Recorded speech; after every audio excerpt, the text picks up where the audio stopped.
बच्चों, आज हम लोग क्लास 6 में विषय नैतिक शिक्षा पाठ 14 असंभव भी संभव पाठ हम लोग पढ़ेंगे बुक के माध्यम से कि कैसे असंभव कार्य भी कैसे संभव में बदल जाता है। आइए हम लोग बुक द्वारा पढ़ें। असंभव भी संभव। प्राचीन समय में राजा हरि सिंह श्यामनगर के शासक थे। वहाँ एक दिन उनके दरबार में एक युवक आया। उसने राजा हरि सिंह को प्रणाम करते हुए कहा, महाराज, मेरा नाम प्रताप है। मैं एक शिक्षित युवक हूँ और आपके दरबार में मंत्री बनना चाहता हूँ, क्योंकि मुझ में वे सारे गुण हैं जो एक मंत्री में होने चाहिए। महाराज ने देखा कि वह युवक बड़े आत्मविश्वास से अपनी बातें कर रहा था। राजा हरि सिंह युवक का आत्मविश्वास देखकर हैरान रह गया। उन्होंने सोचा, यह युवक कोई साधारण मनुष्य नहीं हो सकता। इनमें अवश्य कोई विशेष बात होगी, तभी यह अपने बारे में इतनी आत्मविश्वास से बातें कर रहा है। वरना भरे दरबार में राजा के सामने कोई इतनी बड़ी बड़ी बातें नहीं कर सकता। परंतु वे समझ नहीं पा रहे थे कि उस युवक में ऐसी क्या विशेषता है। राजा हरि सिंह कुछ देर तक इसी सोच विचार में डूबे रहे। थोड़ी देर बाद उन्होंने युवक से कहा, मेरी राज्यसभा का मंत्री बनने के लिए कुछ विशेष योग्यता की आवश्यकता है। तुम मुझे अपनी योग्यता के बारे में बताओ। राजा की बात सुनकर युवक आत्मविश्वास भरे स्वर में बोला, मैं अभी आपके सामने अपनी कोई भी योग्यता साबित नहीं कर सकता, परंतु महाराज, मैं इस संसार का कठिन से कठिन काम कर सकता हूँ। प्रताप की बात सुनकर सभा में उपस्थित सभी लोग दंग रह गए। राजा ने मुस्कुराकर कहा, युवक, तुम्हें अपनी योग्यता पर कुछ अधिक घमंड है, जिसके कारण तुम अति आत्मविश्वासी हो। देखिए यहाँ पे बच्चों, ये राजा है और ये युवक है प्रताप सिंह, आए हैं मंत्री के लिए। मैं तुम्हारी योग्यता को परखने के लिए तुम्हें कुछ कठिन कार्य दूंगा, परंतु यदि तुम उसमें असफल हुए तो तुम ही बताओ कि तुम्हें क्या सजा दी जाए।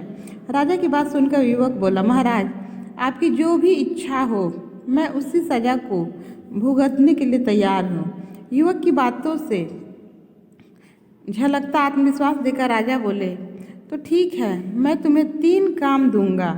यदि तुम उन तीनों कामों को करने में सफल हुए तो तुम मेरे मंत्री बन सकते हो, परंतु यदि तुम एक भी काम करने में असफल हुए तो तुम्हें फांसी के फंदे में लटका दिया जाएगा।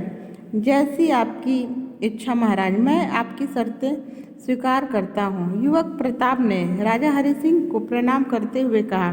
युवक के शर्त स्वीकार कर लेने पर राजा हरि सिंह सोच में पड़ गए कि युवक को कौन सा कठिन कार्य दिया जाए जिससे उसकी योग्यता साबित हो सके।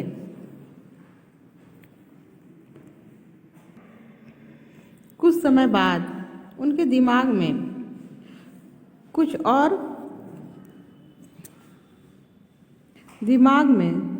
दिनों पहले हुए एक युद्ध का विचार आया, जिसमें कवच न पहनने के कारण वे बुरी तरह जख्मी हो गए थे।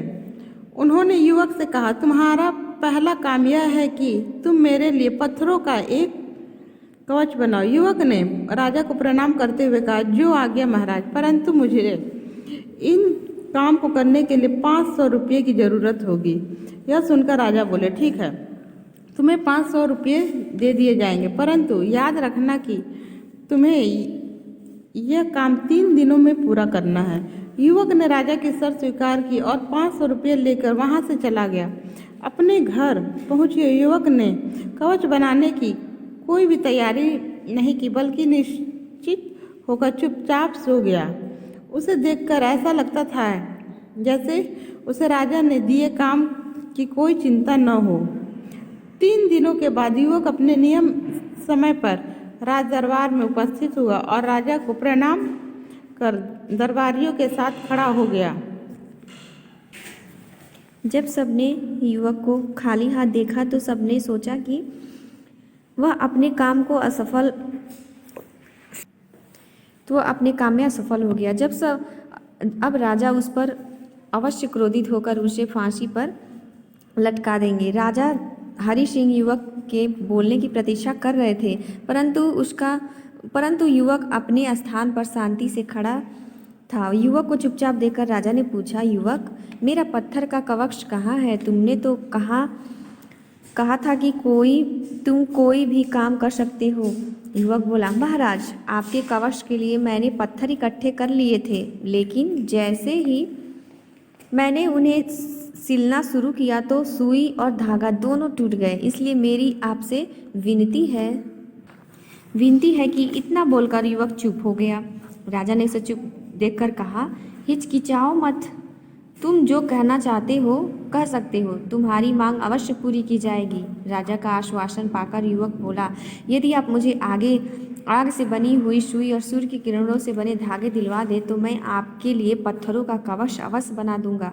यह सुनकर सभी दरबारी दंग रह गए, परंतु युवक की बात सुनकर राजा मुस्कुराकर बोले, तुम सच में बहुत चतुर हो, मैं तुमसे प्रसन्न हुआ। मैं किसी से भी आग से सुई और सूर्य की किरणों से धागे बनाने के लिए नहीं कह सकता। इसका मतलब मेरा कवच। इतना कहकर राजा बहुत देर तक हंसते रहे और फिर बोले, तुमने तो कमाल कर दिया। आज मैं बहुत दिनों बाद इस प्रकार हंसा हूँ। मैं तो हंसना ही भूल गया था। यह कहकर राजा अचानक चुप हो गए और उन्होंने अपने गले का हार उतारकर युवक को दे दिया। युवक ने राजा का धन्यवाद करते हुए कहा, महाराज, आप बहुत दयालु हैं। अचानक राजा को युवक को दिए जाने वाले दूसरे काम की याद आई। वे बोले, अब तुम अपना दूसरा काम सुनो। तुम्हें 3 दिनों में आकाश के सारे तारे और ग्रहों से गिनकर बताना होगा कि वे कितने हैं। इस काम के लिए तुम्हें जितने रुपए की आवश्यकता हो तुम ले सकते हो।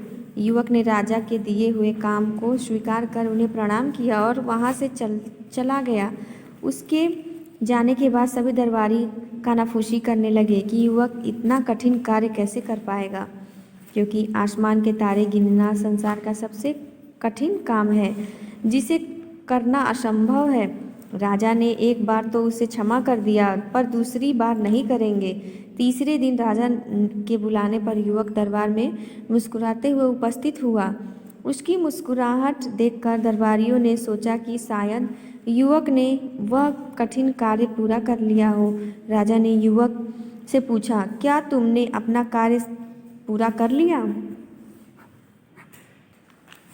राजा का प्रश्न सुनकर युवक बोला, जी महाराज, मेरे अनुसार आकाश में उतने ही तारे हैं जितनी कि समुद्र में मछलियाँ। उसी प्रकार समुद्र में जितनी मोतियाँ हैं, आकाश में उतने ही ग्रह हैं। अगर आपको मेरी बात पर यकीन न हो तो आप समुद्र को सुखाकर तो मछलियों और मोतियों को गिन सकते हैं। युवक की बात सुनकर सभी दरबारी मुख हैरत से खुल गए। उनका तर्क बहुत अजीब था। समुद्र को सुखाना संभव था। यहाँ तक कि राजा भी युवक के तर्क का कोई उत्तर नहीं दे सके। सभी यह सोच रहे थे कि युवक को गलत साबित करना असंभव है। युवक की बात सुनकर पूरी सभा अस्वस्थ रह गई। राजा समझ गए कि युवक अपने दूसरे काम में भी सफल हो गया है। उन्होंने कहा, मैं तुम्हारे उत्तर से संतुष्ट हूँ। अब तुम अपना तीसरा काम सुनो। तुम 3 दिनों के भीतर मेरे सामने बैल का दूध लेकर आओगे, और अगर तुम ऐसा नहीं कर सकते तो दंड के अधिकारी होगे। युवक ने राजा को प्रणाम करते हुए कहा, मैं आपके आदेश का पालन अवश्य करूँगा। यदि ईश्वर की कृपा रही तो 3 दिन के बाद मैं आपके सामने बैल का दूध लेकर अवश्य उपस्थित हो जाऊंगा। 3 दिन बाद राजा और दरबारी सभी राजसभा में युवक के आने की प्रतीक्षा कर रहे थे। इसी समय सोच में थे कि बैल का दूध लाना दुनिया का सबसे असंभव कार्य है, जो वह युवक नहीं कर पाएगा। इस बार युवक अपने प्राण किस प्रकार बचाएगा? यह जब नियत समय पर भी युवक दरबार में नहीं आया तो सबने सोचा कि अवश्य ही युवक दंड के डर से भाग गया होगा। लेकिन तभी युवक ने दरबार में प्रवेश किया। युवक के दरबार में आते ही सबने देखा कि उसका शरीर और कपड़े पसीने से तरबतर थे और उसके हाथ में मिठाई का डिब्बा था। युवक सीधा राजा के पास पहुंचा और उन्हें मिठाई देते हुए बोला, महाराज यह मिठाई लीजिए, मैं आज बहुत खुश हूँ। मेरी खुशी का कारण जानकर आप भी बहुत खुश होंगे, इसलिए मैं भी भागते भागते आपके पास आया हूँ। राजा ने कहा, यह तो बहुत अच्छी बात है, पर मेरा काम। जब राजा युवक के बैल के दूध के बारे में पूछने की बात वाले ही थे तो युवक ने उन्हें बीच में टोकते हुए कहा, मेरे पिता ने एक पुत्र को जन्म दिया है, इसलिए मैं खुशी से पागल हो गया हूँ। युवक को इतने कहते ही सभी दरबारी भौचक्के रह गए, यहाँ तक कि राजा की आंखें हैरानी से फट गई। वे बोले, यह क्या बकवास है, यह असंभव है, क्योंकि कोई भी पुरुष किसी बच्चे को जन्म नहीं दे सकता। परंतु युवक ने राजा की बात पर ध्यान नहीं दिया और अपने पिता द्वारा पुत्र के जन्म देने की बात करता रहा। युवक की मूर्खता भरी बातें सुनकर राजा क्रोधित हो बोले, यह असंभव है, ऐसा कभी नहीं हो सकता, यह प्रकृति के नियम के विरुद्ध है। युवक बोला, यह असंभव क्यों है और ऐसा क्यों नहीं हो सकता महाराज?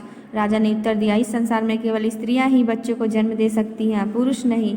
ईश्वर ने संसार का यह नियम बनाया है और हम सब इसमें बंधे हुए हैं। राजा अभी बात पूरी भी नहीं कर पाए थे कि युवक बीच में ही बोल पड़ा, महाराज मैं आपसे यही बात सुनना चाहता था कि जब ईश्वर ने बनाया नियमानुसार कभी भी एक पुरुष एक बच्चे को जन्म नहीं दे सकता, तो एक बैल दूध किस प्रकार दे सकता है? जब ईश्वर के बनाए नियम को कोई नहीं बदल सकता, तो भला मैं कैसे बदलूं? मैं इसके बनाए हुए नियम के विरुद्ध कैसे जा सकता हूँ? युवक की बात सुनकर राजा खामोश हो गए।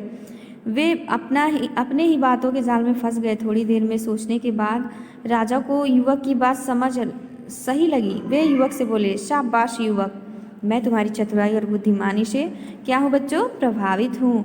सचमुच इस संसार में ऐसा कोई काम नहीं जिसे तुम नहीं कर सकते। मैं तुम्हारी कठिन परिस्थितियों का बहादुरी से सामना करने की काबिलियत से बहुत प्रभावित हूँ। तुम सचमुच मेरे मंत्री बनने योग्य हो। तुम जैसा मंत्री पाकर मैं धन्य हो जाऊंगा। यह कहकर राजा ने युवक को गले से लगा लिया। युवक ने राजा का धन्यवाद किया। राजा ने उसकी पीठ थपथपाते हुए कहा, तुमने अपने आत्मविश्वास और चतुराई से असंभव को भी संभव बना दिया। तो बच्चों, इस कहानी से हमें यह शिक्षा मिलती है कि हमें अपने आत्मविश्वास और चतुराई द्वारा किसी भी कठिन परिस्थितियों का सामना आसानी से कर सकते हैं। हमें कभी भी किसी परिस्थिति से घबराना नहीं चाहिए, बल्कि उसका डट के सामना करना चाहिए। Thank you.